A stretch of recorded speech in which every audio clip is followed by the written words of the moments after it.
Fuck you. Hey guys, welcome back to the Political Peasants podcast. It's been a while since the last time we went live. I'm just glad to be back. How you doing, Kenneth? Pretty cool. How about you? Chill. I'm glad. I'm just happy that I'm finished. I'm done with school, so I don't have that excuse anymore. He and says he'll never leave you again. yeah, yeah, right. Yeah, I mean, I can't guarantee it, but I'm gonna try to be more consistent now that I'm back, right? But anyways, guys, let's start the conversation. Today's conversation with Joe Manchin, who's all over the news. We know that he's been in talks with the rest of the Democrats to get a vote on the Build Back Better bill, right? And was being in top negotiations for months now, where they tried to get an agreement on how much how much budget they want to give for all these propositions that progressives want in, right? And it's also like a key thing for Democrats, since the re-elections are coming up, and they were hoping this was going to be one of their main topic talking points that we're going to bring up during the races. But since Joe Manchin said, like, you know what, I know we've been negotiating, we've been bringing down numbers because that's what I care about, because it's a conservative Democrat and whatnot. I'm off the table. I know we negotiated for months and on, and I don't care anymore. Nah, buy peace. So he just went out and public. I think he went on Fox News. I had an interview where he said that he couldn't do it. He couldn't bear himself to do it because against West Virginians, it wasn't in the best interest of West Virginians, since it was too costly. It was gonna increase most of the stuff, like gas prices and everything else, and that's not something that West Virginians wanted, and so on and so on. And a lot of excuses, a lot of BS, right? Because we know that the better big, build better back bill was it didn't Build back, increase build bills back, big bill. Can't say build I can't back say it's okay, better. Jenna. It's okay. Jenna. Build back better. Was not going to increase price whatsoever, right? And if the crisis didn't increase, it wasn't because of that bill itself. It wasn't because of other factors, right? So, anyways, what do you think about this, Kenneth? What do you think about Joe Manchin coming up, finally up front and publicly saying that he doesn't care about the negotiations anymore, and he's just bringing he's just dropping the ball for everyone.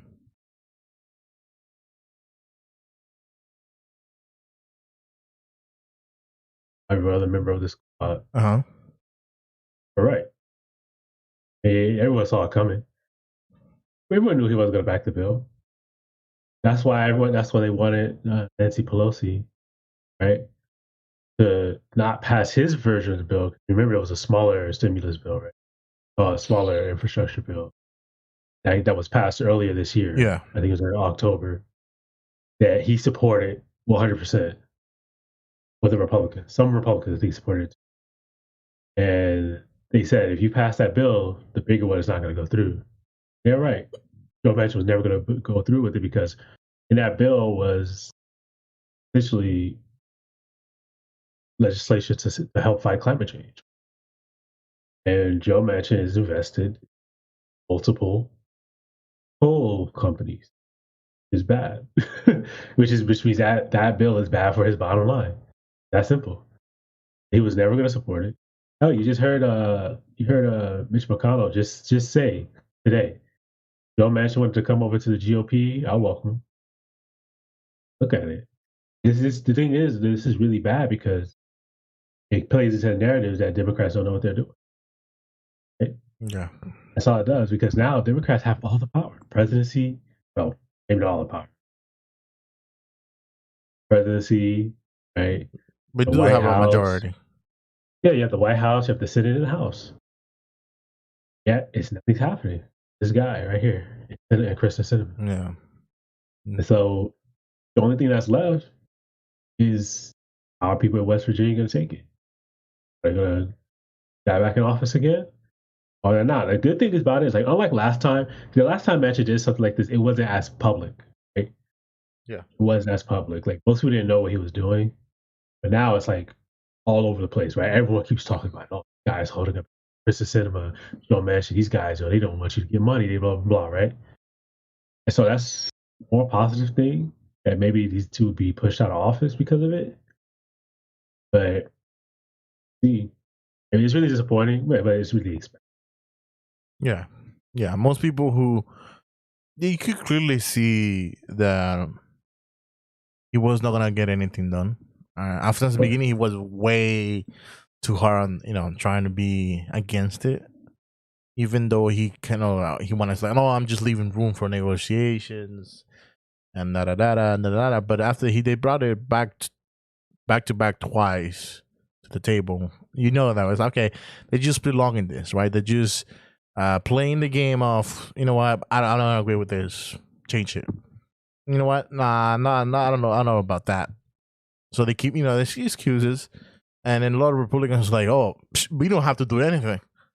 We don't really have to go out there and oppose it. Like I was surprised that you didn't hear like the main bosses, like for example, his name was a senator from Texas, Ted Cruz, not saying a pip about it. Right? He usually be there like position, all right.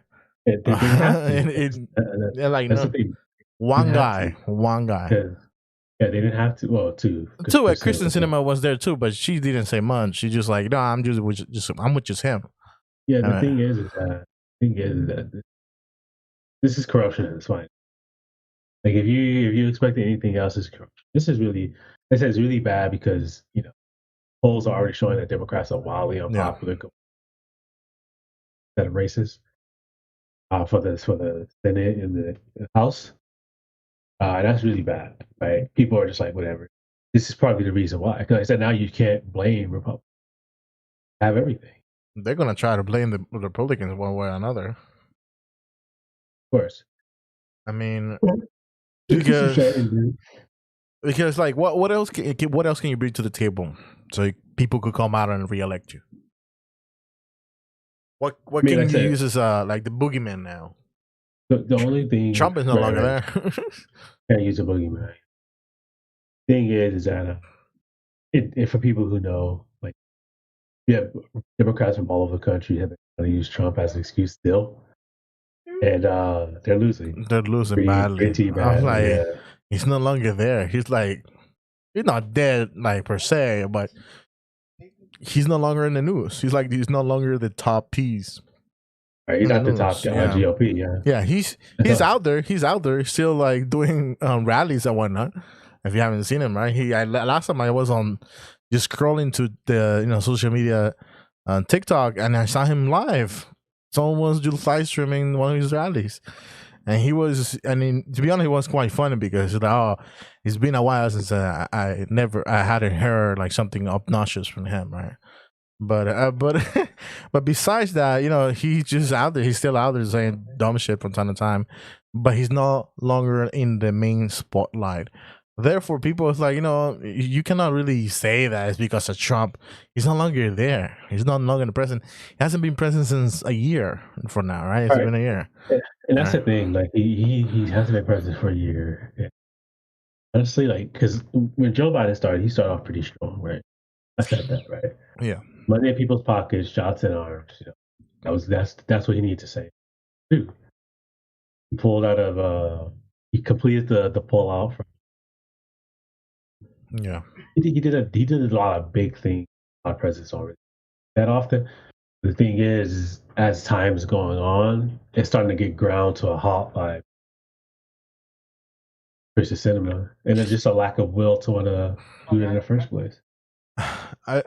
I just think that Charlamagne the God, I think we did talked about this before we started the podcast. Had an interview with Vice President Kamala Harris.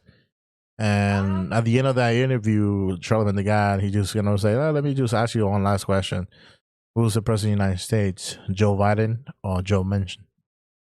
And then immediately when he said that, her team was like, oh, I'm sorry, we had to cut off, we had to leave. And it's like, I'm sorry. And then he obviously Charlamagne the God was like, no, you just wanted me let her respond to this question. I know you heard me, Vice President, and then she just like chime in because she couldn't get off of that, even though her team wanted not to her to respond, and you could tell she was mad, right?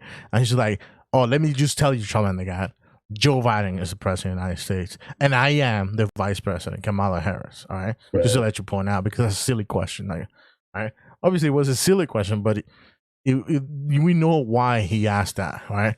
Because he seemed like Joe Biden being the president of the United States, having all this tremendous power, and then the Democrats having all the majority, right? Both Senate and the House of Representatives.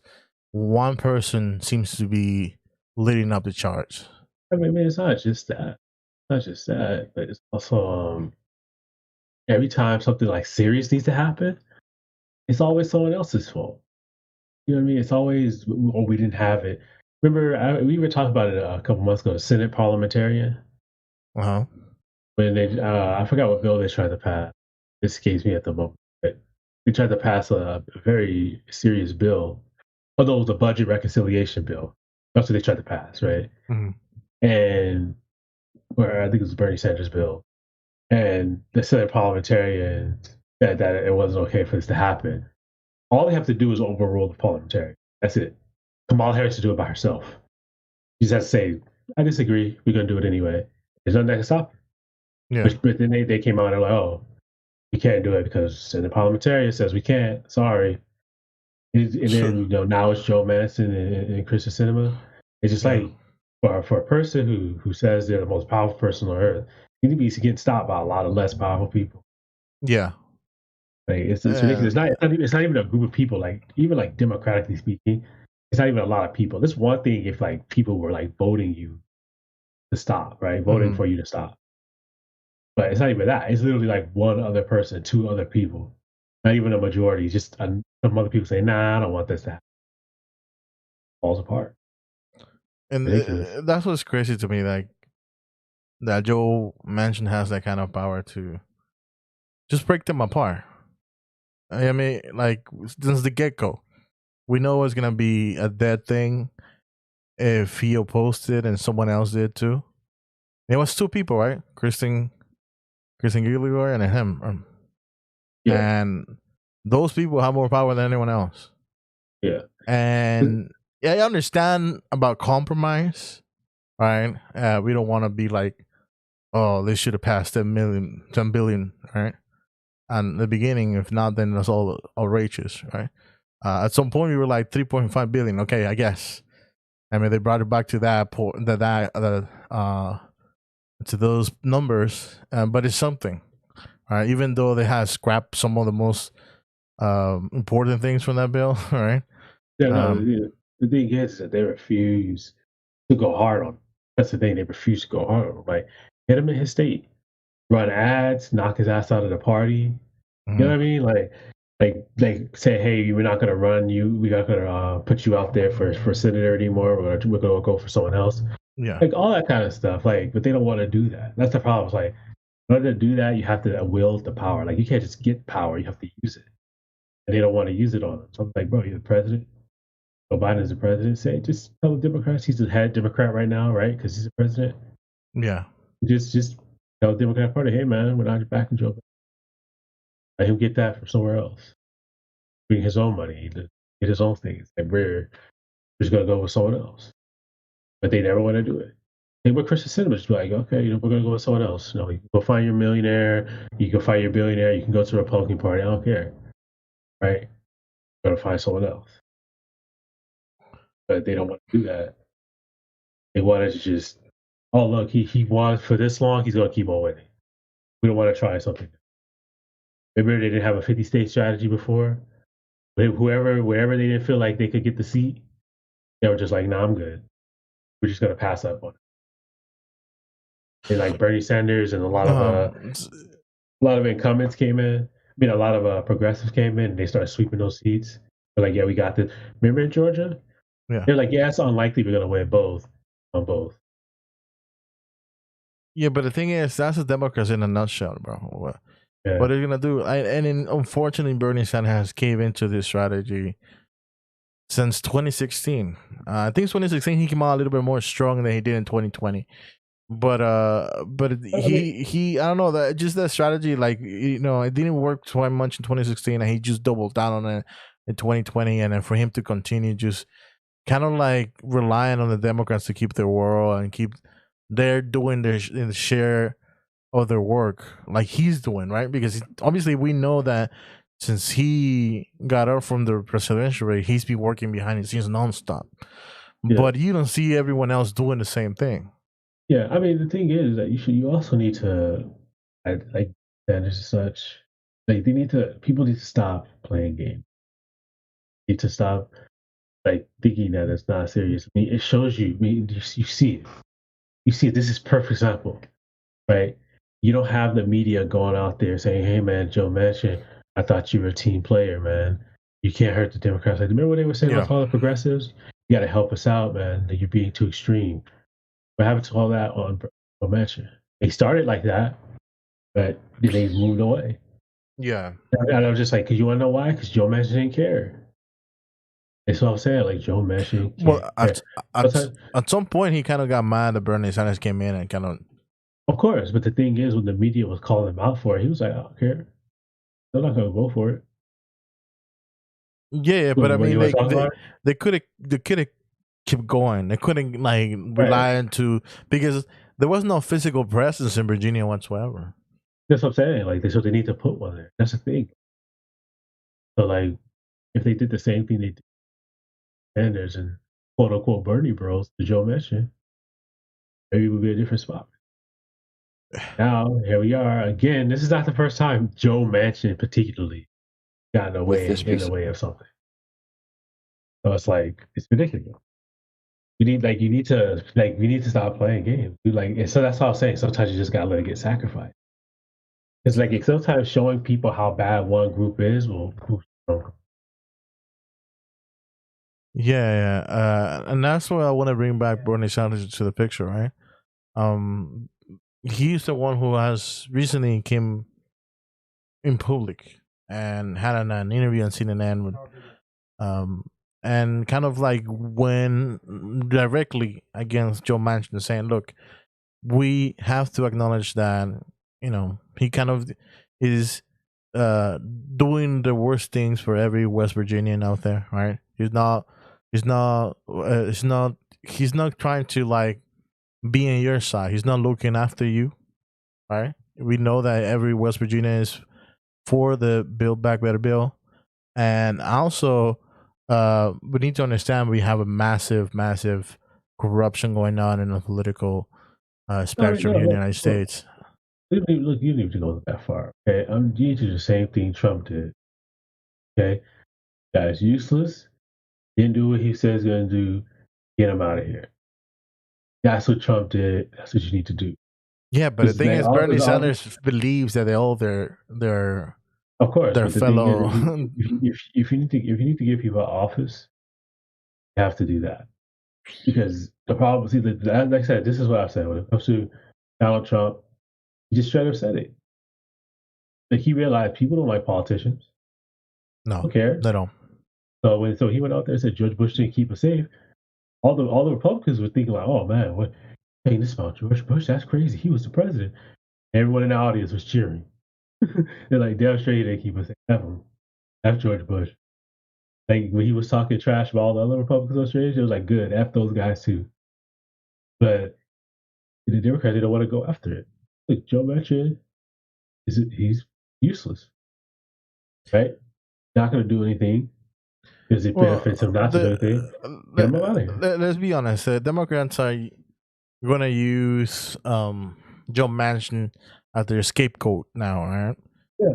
They're gonna say, "Oh, it's not because of me; it's because I am." I was like, "But you're." I mean, of course, but even if that's the case, you still need to get him out of here. Because, like I said, I mean, you remember when Trump did his rally right after he lost the presidency? Yeah, I think it was at CPAC. Yeah, CPAC, the Conservative Political Action Committee. What did he do? He got on stage and he started naming Democrats that this guy's a traitor, that guy's a traitor, that guy's a traitor, this guy's a traitor. Okay, by name. yeah, he did that. And they were afraid. The Republicans were afraid. They're like, damn, Donald Trump is going to kill us. Like, Yeah, they're afraid that we're gonna get bought out. that's the difference. You see, that's the difference. But Donald Trump was president. They're like, yo, if we don't vote with this guy, we're going to get wrecked. But with Joe Manchin and Joe Biden, it's like, yeah, whatever. Nothing. Joe Biden. Yeah. Joe Biden says he's not going to do anything. I don't care. Hell, you had Joe Manchin come out today and say, yeah, I expected the White House to have a strong response. Uh-huh. Whatever. Yeah. You see, that's the difference. That's the difference. Yeah, because he knows like what they're gonna do. Say that I'm a bad guy.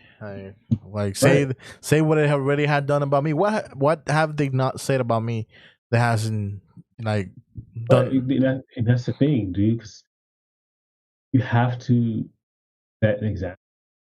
Because the reason why Kirsten Sinema and Joe Manchin have been able to do this is because they've been getting away with it. This is not the first. Like I said, this is not the first time Joe Manchin. You can go back to like 2013, 14, where where people were talking about him doing the same thing to Obama, and no one. He's still in office. No one talked anything about him. No one said, "Hey, man, get him out of here." Nothing. They were just like, "Well, we need him because he's a Democrat. He needs a seat." I was just like, bro, like, look, sometimes you gotta sacrifice a seat to get him out of here. Sometimes you just gotta sacrifice my thought. Yeah, but the thing is, Democrats really think that this very long, what you want to call it, conservative Democrats, they think that they need their help to get going, right? Yeah, I mean, like, I'm not gonna lie and say like having a Democrat there is worse than having a Republican there, right? Because that's not true. But the thing is, if it takes one cycle, right, a cycle to have a Republican or just to fight the Democrat, just to get Joe Manchin out of office, like just all you have to do is threaten, like, hey, we're gonna go in there, we're gonna have someone split the vote. But the thing is, if you don't do it, you're not gonna be afraid of it. Yeah, like I said, you have to. For people like Joe Manchin, you have to make an example. Yeah, but the thing is, Democrats are not going to do that because I think behind the scenes they kind of like, what, we kind of be with Joe Manchin, but we want him to be the guy. Yeah, because he's been done like usually like the guy who's been doing it for years is the guy they're going to use. Because like it's like I think you said it right when Kamala Harris had been against a specific bill, but she came in favor of it just because she knew the bill was not going to go anywhere. I think it was the budget reconciliation bill, right? I think she came out for it, and it's like, bro, you were against it for like months. Why are you like all of a sudden in favor of it? Because she knew that it was gonna go die on the floor. All right, so she's like, I better have my name in favor of it. That way, no one could say that I'm against it or that I was against it. Yeah, that's why when it died, no one fought for it. Yeah, so, and it is a very outgoing issue. Even Bernie Sanders. Bernie Sanders, I think he did I know why he keeps relying on his fellow Democrats to do the right thing, and we know they're not gonna do it. They don't really care. Yeah. I mean, like Bernie Sanders knows how to get stuff into, but when it comes to get like the big bills passed, he doesn't know.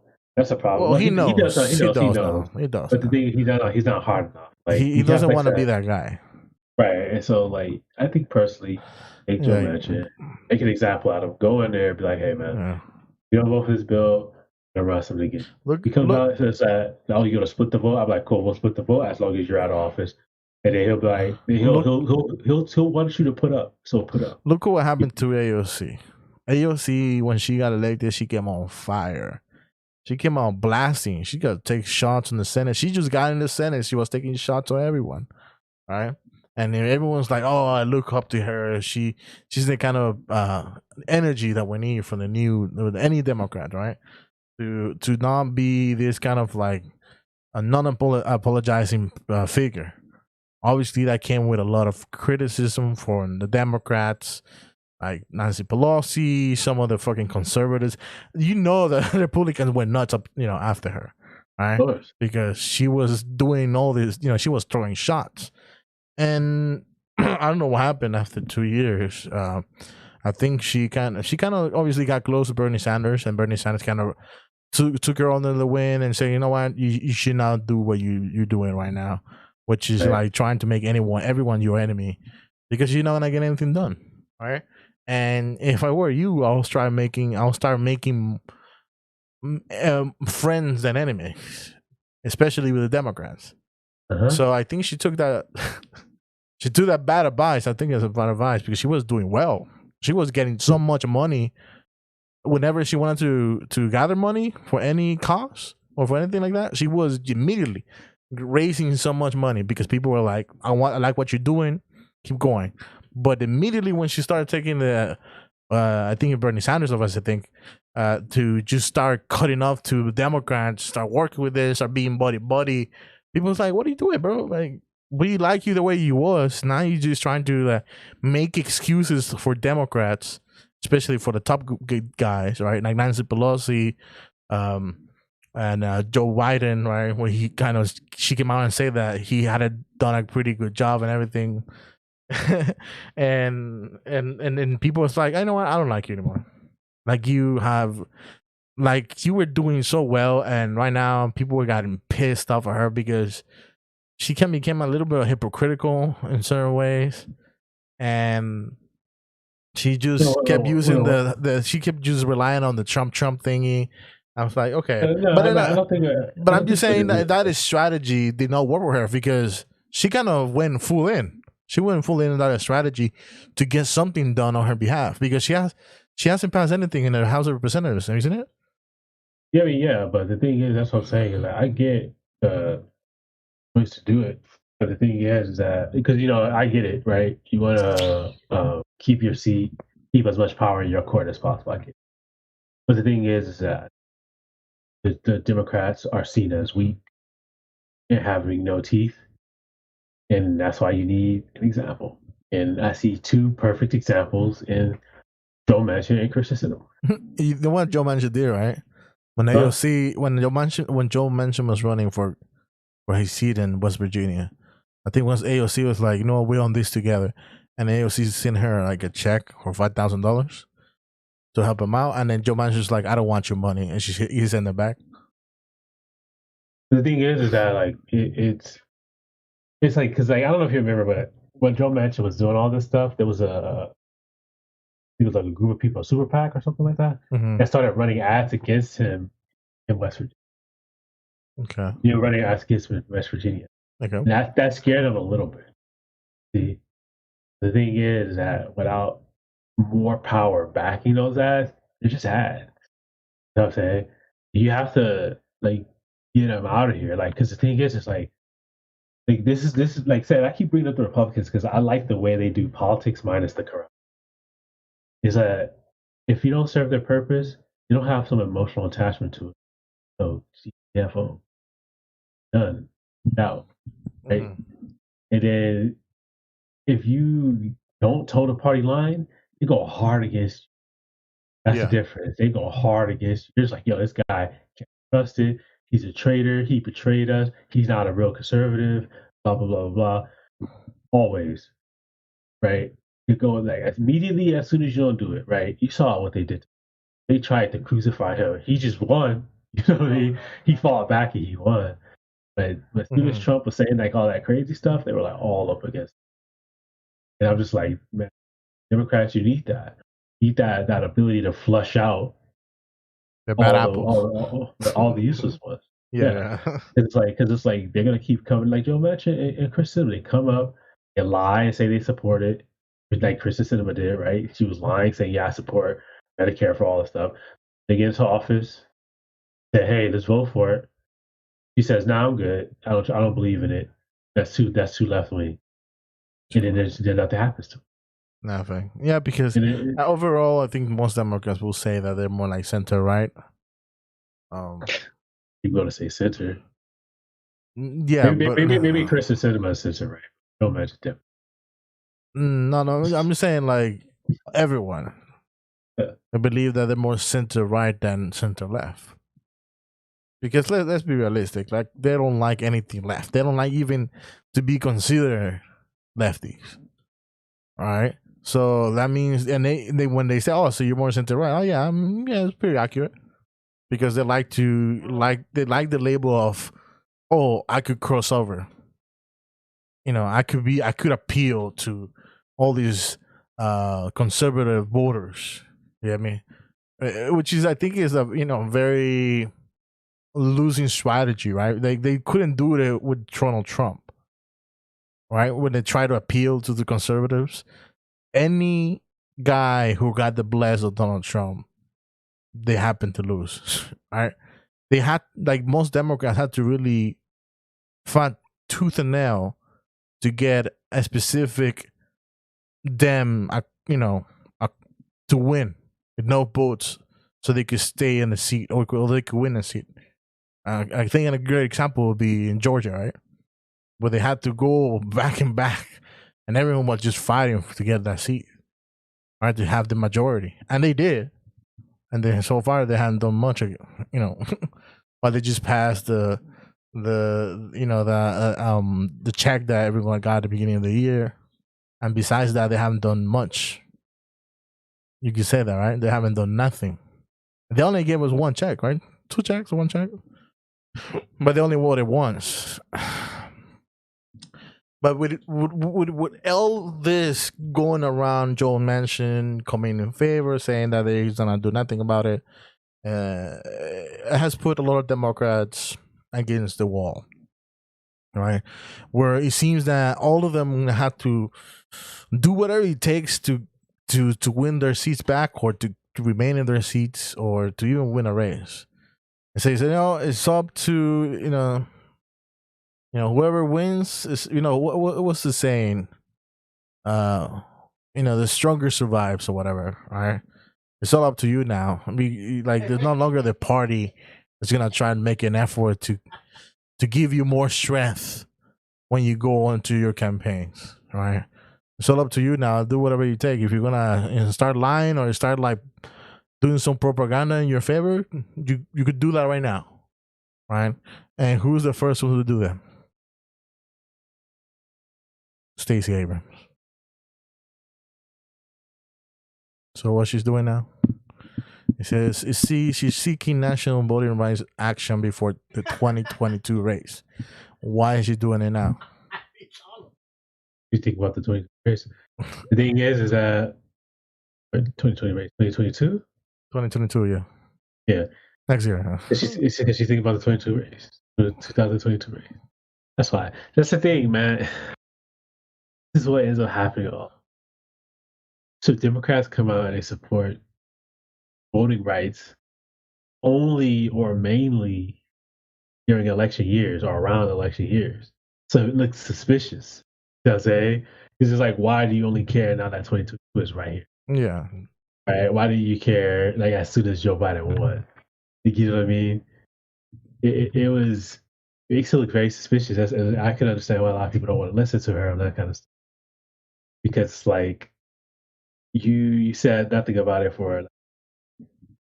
but now you're saying, hey, we need to do a hard push for it as you have to vote, as people are getting ready to vote. And so it's like they can't even get this Build Back Better bill go through, and she knows that this is just this is not gonna go through as well.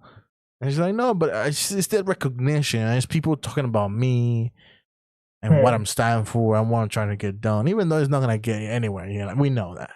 Let's be realistic. It's not gonna get anywhere, but I like the fact that they're gonna talk about it. And they're gonna talk about me alongside that bill, right? The voting rights action. And especially during a time where our justice system is being shown off as this cruel, you want to say it's being shown off as it kind of is being shown off as it doesn't work, right? It's not justice. There's not justice being done most of the time, right? And then right. Why do you say that? It's because I think we know that in multiple cases where all this when you call African American, Latino, people of color who happen to do, I think, the same amount of harm as any other, Caucasian out there. Like, say, I think lately we have that Cuban Latino guy who was to run over. No, they didn't run over people. He caused an accident in the freeway, Okay. and they that caused a life of 4 people. Right? And I think the case had been over for 3 years, and Mhm. until now he got the sentence of 104 years in prison. Yeah. I think right? I think you read something about it. And he had 104 years in prison, and he was like, "But it wasn't completely my fault. I understand. I'm responsible because there's certain things that I could have done to prevent the accident in total. But 104 years, right? Right. Even this happened in Colorado. All the people who are truck drivers, because he happened to be a truck driver, went on a strike saying, "Okay, we're just not gonna longer go to Colorado. You're not gonna drive to Colorado." Because it seems like even though there was some responsibility that lies on him, and because of his inexperience, that happened. That actually happened. But at the end of the day, his brakes run out. And Right. most argue, oh yeah, because it ran out because he was going 65 and he was going 65 when in reality he should have been going 45, right? But even then, his brakes went out and he couldn't stop, and that ended up causing the accident. But to get 105 years, bro, Yeah. even people who have committed multiple homicides or have killed 45 people, right? They got maybe like less than 20 years, and they were able to see a psychologist as well. Right. I mean, yeah, there are cases of that. I think most people probably get life. But not The life. Like most people got a maximum presence of 40 years, but this dude kills 4 people and he gets 104. I think it wasn't the fact that he was guilty. It was just the fact that 104 years. yeah. I mean, oh, you mean because of it wasn't intentional? Yeah, it wasn't intense. It Oh, was an accident. Obviously, he had some responsibility, right, on the things he could have done to prevent the accident to be as big as it was, and probably wouldn't have killed 4 people. Right? Probably he would have just killed himself, but but at the sight of everyone else, oh, that's great. He only killed himself, right? He right. didn't kill everyone else, right? But it's still like there's some responsibility had to lie on the company, because there had been I think a couple of instances where truck drivers have already complained to the company of this issue, and they Yeah. didn't do anything about it. But the only person who gets most of those, and you want to say, 100% of the responsibility is the guy who gets 104 years in prison, Okay. and he's very Okay. young, right? But that's the kind of justice system that we have. And a lot of people who happen to be attorneys and say, yeah, like the guy has some responsibility, don't get me wrong, but 104 years is crazy. So I say there needs to be a complete rehaul and how our justice system operates, and how it determines who or what kind of punishment should give to people, and why and how and who and when, right? Yeah. And you also know that most people who are in jail happen to be people of color, and a lot of people like to argue, oh yeah, that's because they do most of the crimes. I was like, that doesn't make any sense. All right. And if they do go to jail, they go to jail for more than 20 years Yeah, that's true. and a very small offense. All right. So the people, even comedians, bring in the fact, like, back in the day when smoking marijuana was still illegal, and they still are in some states, I guess. Right. You could go to jail for a long period of time. But Right. for most Caucasians, that's nothing. Okay. Yeah, I mean, Yeah. you just get like, oh, just don't do it anymore. Right. right? But for if you're black, you go 20 years to 40 years. So the weak justice system is. All And I know you were trying to make a point before it went off. No, yeah, okay. So my paper one, I know that I prolonged this more than I should be, but all it is that we need a complete rehaul on the justice system, right? Because it doesn't really serve everyone equally, Right. right?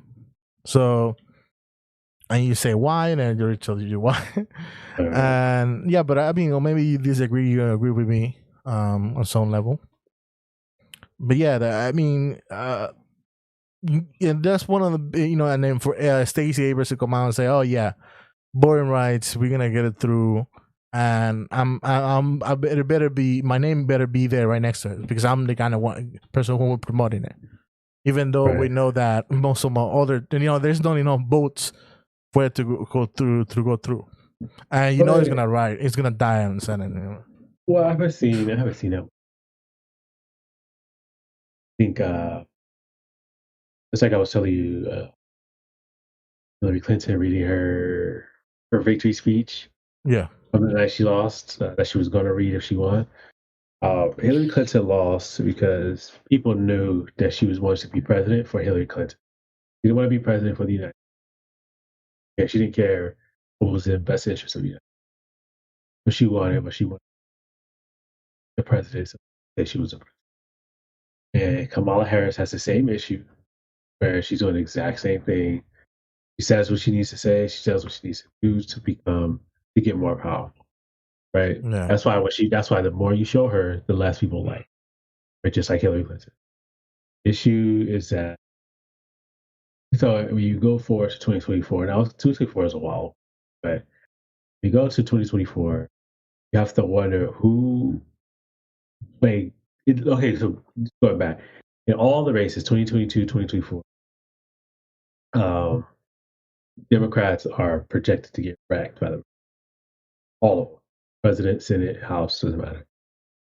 And then one of the reasons why is because Democrats don't know who they're going to put up in 2021. The favorite is Kamala Harris, right? Because Joe Biden said he wasn't going to run again. We don't know if that's true or not. But people say that if he doesn't, it's going to be Kamala Harris running. Now, like I just said, most people don't like Kamala. So what you're looking at is a repeat of essentially what could be a repeat of 2016, especially because people expect Donald Trump to run. If not Donald Trump, then no one knows who's going to run, right? So the reason I bring this up is because you keep seeing this dynamic in the party where they kind of pick it for you and they kind of shoehorn you down that road. Right? So it's like they'll say like, well, it's expected Hillary Clinton is going to be. This is an example, right? It's not going to happen, but it's expected Hillary Clinton is going to be the next president, right, or the next run for president and be the next nominee, right? They tell you years in advance, right? It's going to be Hillary. It's going to be Hillary. It's going to be Hillary. It's going to be Kamala. It's going to be Kamala. And as a result of that, people believe it. People believe it. They say, "Hey, she's the strongest candidate." You know what I mean? Like it was the same dynamic. It was the same dynamic after 2016 before they ran, right? Well, I think it was Van Jones. I think he said it. It's like, you have a lot of would be political analysts, right, who think that they know exactly what's going to happen, how it's going to play out, right? And the reason why is because a lot of them get, I guess, their ego boost by the media, right? Who go out there and say similar things, right? And so when they do that, people kind of jump to the quote unquote winning side, right? So you see, like I said, Hillary, Kamala. And so they go out there and they vote for these people, right? Because they've been told this is the best candidate you got over and over and over and over, right? And that's like half the battle is name recognition. And so they put this expectation in their head that Hillary Clinton can beat anybody, Kamala Harris can beat anybody. They're great, they're fantastic people. I can't believe it, they're ridiculous. They're exactly the kind of leader we need at exactly the right time. It's about time we get a woman president, blah blah blah, right? All this stuff. and people, did they lose because most people didn't like them, and they get upset. People get upset, and it's just like we need that mechanism. And I said it before. I said it earlier when we talked about Joe. We need that mechanism to flush out unworthy candidates system instead of being anointed by the party and then kind of like parade it out there so that people can. Mm-hmm. We need something where it's like, oh, it's organically grown out of the party itself. Because what's ended up happening is that out of the people who vote with the party, so because we can't afford for this to keep. It's really it can, I mean, it can make us politically unviable, right? Because it's just you just see it over and over and over again. Like they like said, they do it for themselves, party itself, and you don't even have to take my word for it. Just look what was the response, right? After Hillary Clinton lost in 2016, it wasn't, oh, Hillary Clinton was the greatest president. She would have been great. She Mm-hmm. was she was what we need at the time. It was, well, I can't tell my daughter that. That was the response. It was just like, who cares? The country it has issues. There's a coronavirus running around. Well, not at the time, but it was like, who cares? The country has issues. You have economic issues, income inequality. You're thinking about, I want to tell my daughter she can be president. Yeah. That's stupid. That's stupid. It makes you look stupid. But a lot of Democrats don't believe that. They think that, oh, that's fine to think that way. It is. It is okay to think that way. People really think other people are going to prioritize that. Their livelihood. I mean, we were talking about this a few times, right? Where um,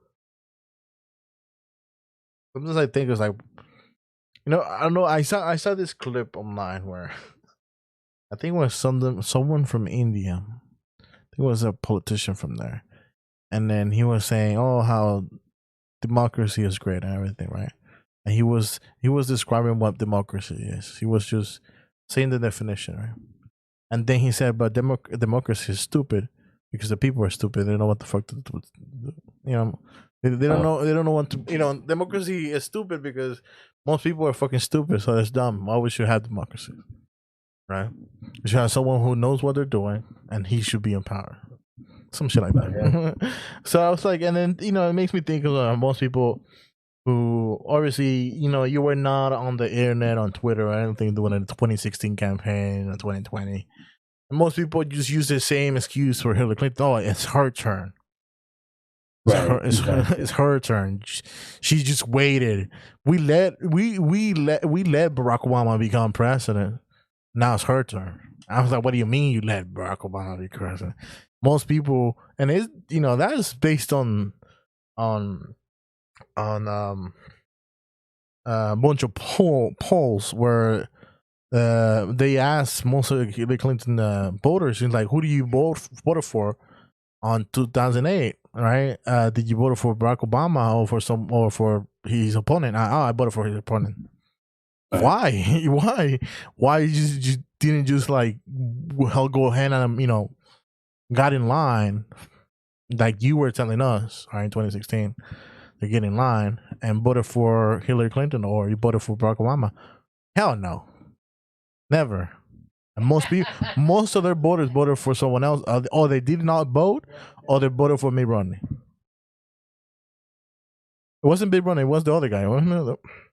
Yeah, I mean, he passed away. You don't have to take, they say you don't have to take. Barack Obama is the most popular politician. Hey, what else do you need to say? Yeah, because he ran as a populist, and then boom, too You don't late. even have. Hey, it's not even that. Yeah, Like I'm gonna like, let's see. Okay, so I'm gonna pull up a list, right, about the most popular politicians. yeah. Right. Tell me if you can. Tell me if you can. Pick number one, Barack Obama. Okay. Number two, Jimmy Carter. Okay. Number three, Arnold Schwarzenegger. Number four, Bernie Sanders. Number five, Joe Biden. Six, Kamala Harris. Number seven, Elizabeth Warren. Most Number popular eight, politicians.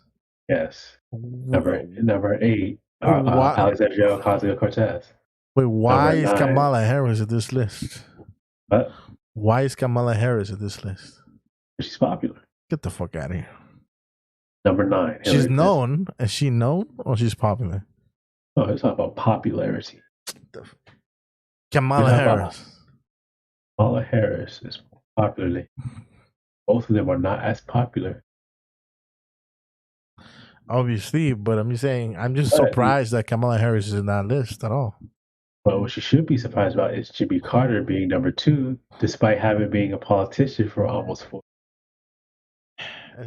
It's because of what he did after he left. Actually, no, he hasn't been president for 40 years. No.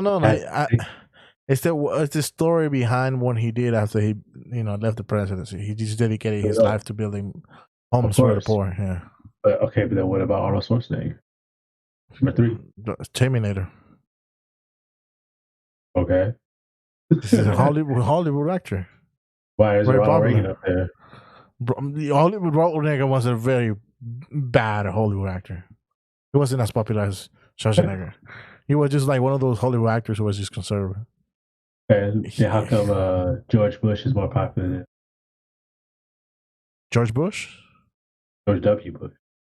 Junior or senior? Yeah, W. Okay. So as you can see, he was president of the United States for 8 years? That was Clinton. Huh? But Clinton went out the wrong way. And George Bush had a recession. People don't care. People only see the a sin of getting a BJ under your desk. It's worse than going to war. And that's the worst thing you could do. You could bring down the economy. They don't care. You got a BJ under the desk. The worst thing you could do. It's the truth. It's the truth. Okay, if you ask anyone about Bill Clinton, the first thing they're gonna think, oh, he's the guy who got a BJ under his desk, or he's the guy who got an affair with Monica Lewinsky, or her name is. But you see my point, but they're never gonna think about anything else. But you see my point, right? Hillary Clinton. Never was. She was so unpopular that people would rather vote for Bernie Sanders. I'll give you another example. Here's another list. This is the most popular public figure. Public figure. Number 1 is what you can guess. Number 1. Oh. Martin Luther King. Oh, political figures or presidents? Okay. Good guess who number 2 is. Gandhi. Barack Obama. He actually beats Gandhi. Number 3 is Jimmy Carter. 4 is Michelle Obama. Wait, who are you where are you getting this information from? CNN? No. And that looked like something on CNN would put in. Or the Washington Post. Get the fuck out of here. And you know what I mean? Look, I understand Barack Obama is a well-liked person. I like his personality. Every time, no matter, I'm looking at multiple websites, right? The top 5. Sometimes it's changed a little bit, but the top 5 is always Obama, Jimmy Carter, Arnold Schwarzenegger, Bernie Sanders, and Joe Biden. Always. How in the fuck is Joe Biden? Okay, Joe Biden or whatever. I think they just put him there because he's the current president of the United States. But I think, look, I understand where people come from when it comes to Barack Obama. Most people don't even know what he did. They just say he was just cool. Yeah, no, for real. That's what it is, man. He's over there cool, shooting threes. Yeah, look, he's a cool dude. I'm not gonna deny it. I seen the way he behaves, the way he responds back, the way he is, his whole aura as a person. He's a very relaxed, laid back, cool dude, and he's always knows what to say. I mean, doesn't say much, but most people fucking love the fact that he responded back to me saying this, right?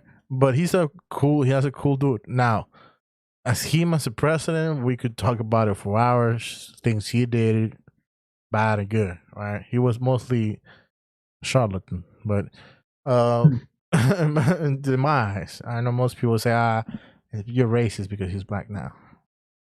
I don't see color. But besides that, um, yeah. So I get it. Like, Barack Obama is still a very popular person after his presidency. We know why. Most people will say they miss Barack Obama and he missed presidency. I would say I would prefer to have him as anyone No, else. the point I'm trying to make, look at this president, at these people.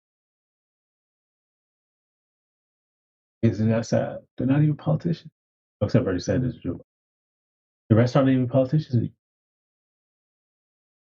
Okay. They're still beating with everything that we got.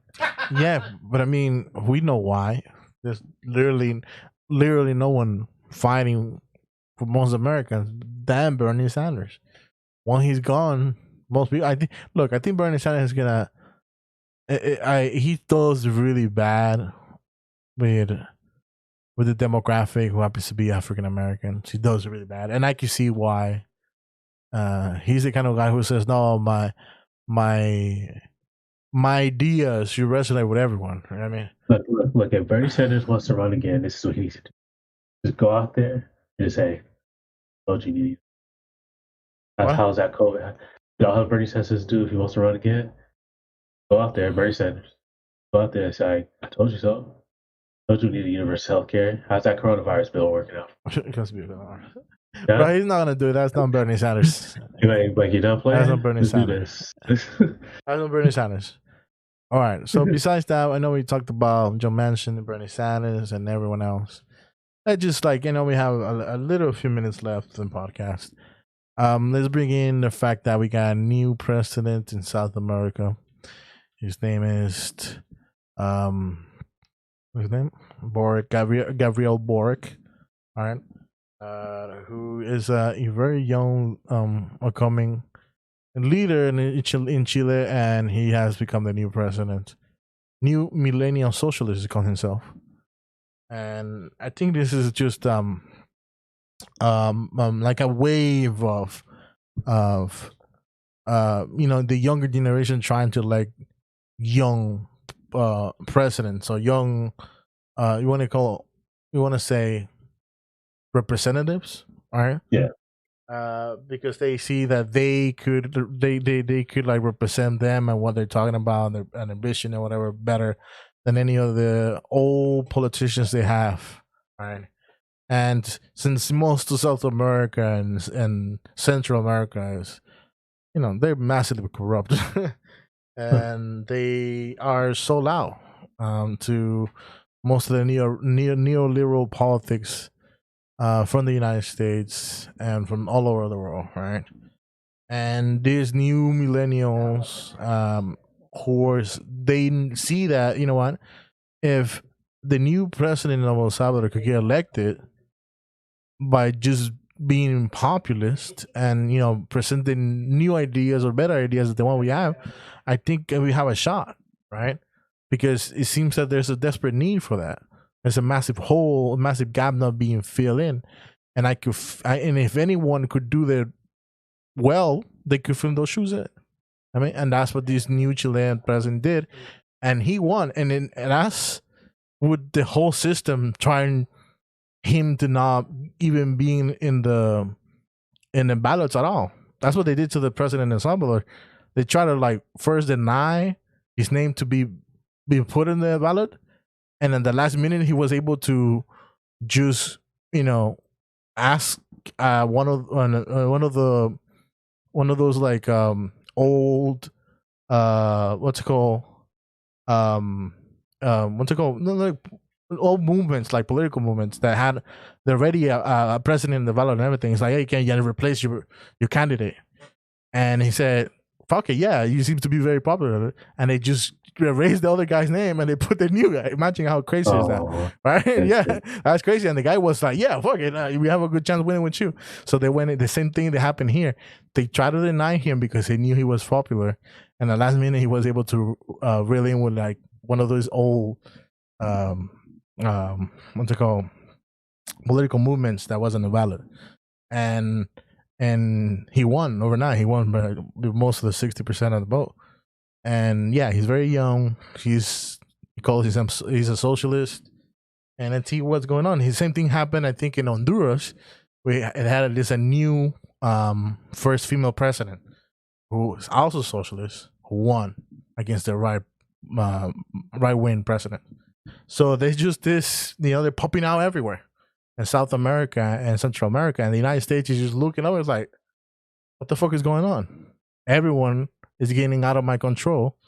And in China, it's like, oh shit, this is interesting. The United States is losing their control they have in the backyard, and we're gonna, take advantage of that, right? They're trying to, obviously, they're putting their foot in the Central America as well as South America. They're trying to bring as much business and put in much money as possible. A lot of these new millennial presidents are saying, "Oh, I'm gonna take the opportunity," right? Yep. Even though they might ask something back later on, but right now it's beneficial for me because it's gonna bring jobs and blah blah blah blah and all that shit. And that's probably something later on. And that's the issue. I think that's the main issue because I understand, right? A lot of these countries, especially smaller countries, are like super afraid of these massive countries. Like, if you go to Asia, right? Like Korea, probably Japan. I don't know because they beat them everywhere they ever fought, but maybe Japan, Philippines, Malaysia. All these countries are probably hella scared of China, right? China decides to walk away with their army, they're probably going to win. Except maybe Japan, because I said Japan has beaten them every time they fought. But when it comes to in the United States, it's probably the same thing. Someone like Honduras or El Salvador, they're probably scared as hell of the United States. The United States walks in, you're probably just going to stomp them. And so it's one of those things where you have this dynamic where companies keep, even companies too, but countries go to like a bigger country, like whoever's the opposite country. Say, hey, you protection from well, can you protect us? And then that country go like, give you $1 billion, 40%. You can't pay it, but you can try. If you can't, we'll get something else. So if you can't pay it, we'll make another deal later. Don't worry about it. We'll cross that bridge when we get to it. And then it happens if they can't pay it. 30 years later they can't pay it. They probably go bankrupt. What they do? Hey man, we need more money. Oh, I'm sorry, I can't give you money. You didn't pay back the other one. How about you give me all your oil? That'll be payment. That's good enough. Yeah, that's essentially what the United States did to El Salvador, or to any every other country. Yeah. That's what happens, right? And because the thing is, like, I think a perfect example of this, right? You can see that as clear as night and day. Is the Philippines? Yeah, Duterte, right? Philippines, right? Mm-hmm. Yes. Yeah, he was like, when he got elected.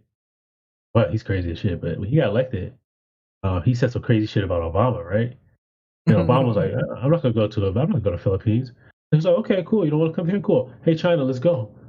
And then China was like, yeah, man, yeah, we'll love to. Then China come through. They're saying, hey, man, you see these waters right here? You see all this ocean? That's ours now. And he was like, hey, United States, you gonna help us here? Hey, you gonna help us to take care of China to try to take all this territory? It's like, you see how he kept bouncing back and forth? It's like that's what happened. Like that's how they. Now, I understand. I say China, India, Russia are big ass countries, right? I get it. Massive countries can produce things and make things happen that other countries really can't. Yeah. But at the end of the day, like if you keep doing that, all you're doing is saying, hey, we're weak as hell and we can't do anything to change that. So can you do it for us? And they're gonna say, yeah, we can do that for you. We'll give you protection. But we want your soul in the process. You gonna give that to us? Cool. Don't expect it back. I know where you're coming from. Yeah. Don't expect it to go back. Most of at least for looking for this perspective on Salvador, they just like interchanging goods, right? Oh, what do you sell? Oh, I sell like this is that. They send them. But I understand where you're coming from. Yeah, like that's what El Salvador. It was. That's the thing. It's kind of hard because it's colonialism. Because what's happening with El Salvador and a lot of South and Central countries. It's essentially Spanish and the Portuguese. They kind of like built all this stuff, Hmm. made this whole economy, and they kind of just left. You know what I'm saying? They're just like, yeah, we're gonna take all your fruits, like take all your gold or take all your natural resources. Oh, you want us gone? Okay, bye.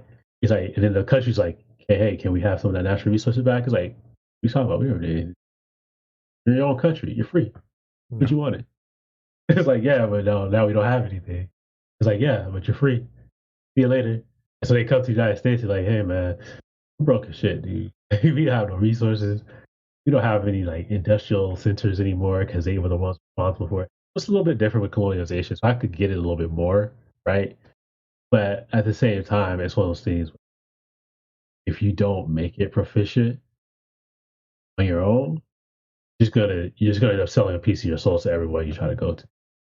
And I just use Philippines as an example because that's a perfect example because that flip flop happened within like a year. Like so, it was like really quick. Yeah, but Uh, it's not like they're refusing to make negotiations with anyone else because they're also making negotiations with what was it, Russia, and then yeah. they try to do negotiations with the United States, but the United States is just reluctant to make anything happen if that president's still in power, or if he of if No, no, must. I get Uh, it. That's not I get what you're saying, right? They don't want to do it, but the thing is, I don't think I don't think Honduras or Chile, I don't mhm. think, I don't think they should do it in the first place. Like I personally, I don't think they do it because I think this is what I was telling you. Like I don't think any country should rely on foreign countries. But I understand not every country a lot of stuff, but I think every country should rely on another country because when you rely on it, you end up in that situation, right? Yeah, I mean the When United you States is in that boat, right, where they rely on China to bring all these goods, and they had the whole embargo thing. it's a little different because you're right. The United States doesn't rely on China, but China Hmm. also relies on the United States, right? Uh-huh. These are two things that According are to uh-huh. mutually. Uh-huh. But when you're a smaller country, like when you give to the United States, you're not going to be as important to the United States as like to say or Canada, who can do way more. You see what I'm saying? Yeah. And so it's like it's one of those things where it's just like I get it, but if you don't do it for yourself, and I'm not saying do everything for yourself, but if you don't like make your own currency, make it, valuable, do proper monetary policy and to get corruption out, especially, Hmm. you're just gonna keep bouncing back and forth, just be right back where you started. Yeah, yeah, yeah. And that's, I think, one of the biggest concerns that a lot of Salvadorians. How come you don't bring the national um um money again back? Yeah? Yeah. Because they have the dollar there, and now obviously have Bitcoin as a currency. Uh, So we'll see what happens. I think only good things could happen with this new um this regime change. You don't want a regime change. This uh, new government's coming up with new presidents. Hopefully they do something for the people, and there's only so much, right? You know what I mean? Because they try to get in their feet, and then become independent as a sovereign nation. yeah, But because what's gonna happen, right? The way I see it is like, you if you rely on the United States, right? Let's say China crazy in Latin America to get to the United States, right? If the United States China does that, right? And you say, hey man, China is doing all this crazy stuff in our country because they're trying to get at you. And the United States, okay, we'll send some spies, we'll send whatever, right? And then now the United States is the one protecting the country. But just like you saw in Afghanistan, if it's mostly the United States, why haven't the United States in there? You know what I'm saying? It's like you have to. I think they should build like their own area and stuff. It yeah, doesn't have yeah, to be the biggest yeah. It's military not in the like it's world. not like Right, relying on China for that reason, right? right. No, but I'm saying like this is just an example. Uh-huh. That way, like if China were to do some crazy stuff in there, yeah, you probably wouldn't be able to fight China, you know, head to head with your military. No one's expecting you to. You just want enough to where they can't just do whatever they want in your country. You know what I'm saying? And so, like when you talk about like states, for example. United States the CIA in particular topples regimes, right? Yeah. Go in there, and, hey, you voted this guy in, cool, he's dead. No, his vote was fake. Got this new guy, whatever. Whatever you need to say, you'll say it, right? And they'll do it just to make sure that the guy they don't want is not there anymore. And so, if you don't have any way of like countering that, you see what I'm saying? Yeah, like say you're gonna go to a country, find it, they're gonna want a piece of your soul. You're gonna realize it too late. Go back to another country, and they're gonna want a piece of your soul. Uh-huh. So forth and so forth. Because you see right now, it's happening in Africa too, right? A lot of these countries are taking a lot of this Chinese money, and China's like, yeah, but we get 100 years, we get your mineral rights for like 100 years. So they could just mine the shit out of this country for like 100 years, and then what's gonna happen after 100 years? Oh, sorry, you're out of stuff. That was a fair trade, right? But the country now has nothing. Yeah, you have all this infrastructure, but now you can't even pay for it because you have nothing to trade, have nothing to offer because they took it all. Yeah. And then I know on top of that, there's a corruption element of they wouldn't have voted that way, but the corrupted let them do it anyway. I do get it. I get that part too. But that's why I'm saying you got to like, you see, it's like this tells you about the United States. You got to get your own house in order before you start going to. Yeah. I understand. So there's a lot of work to be done. I know it just happens that the United States, you want to say, influence is under threat. Yeah. With those new government changes and whatnot. So that's all I wanted to point out, right? And I think we run out of time already. I'm glad that we're back, and we'll see you guys next week at the same time on Monday, around 8 p.m., 9 p.m. Right. Pacific time. Hopefully, we'll see if Democrats do something to save themselves from this hellhole they put themselves in. Bernie Sanders, I'm sorry, bro. There's nothing you could be done. You kind of slap Joe Manchin's face way too late. Should have attacked him more. His strategy. I mean, that's not a going issue with Bernie Sanders, right? He thinks that the Democrats are gonna actually work with him now, and boom. But that's gonna be an ongoing cycle for years to come, unfortunately. As our future when it comes to politics doesn't seem too bright. At least in the next 10 years. You saw it, right? Like we had Kamala Harris, and we have people like Pete Buttigieg, be up top political people that we have to rely on. And it sucks because both of them suck. And then AOC, she's lost. She doesn't know what to do. Either way, we could have these conversations for hours and hours. Yeah. And you guys, see you guys next week. All right. Peace. Any last comments you want to say, Kenneth?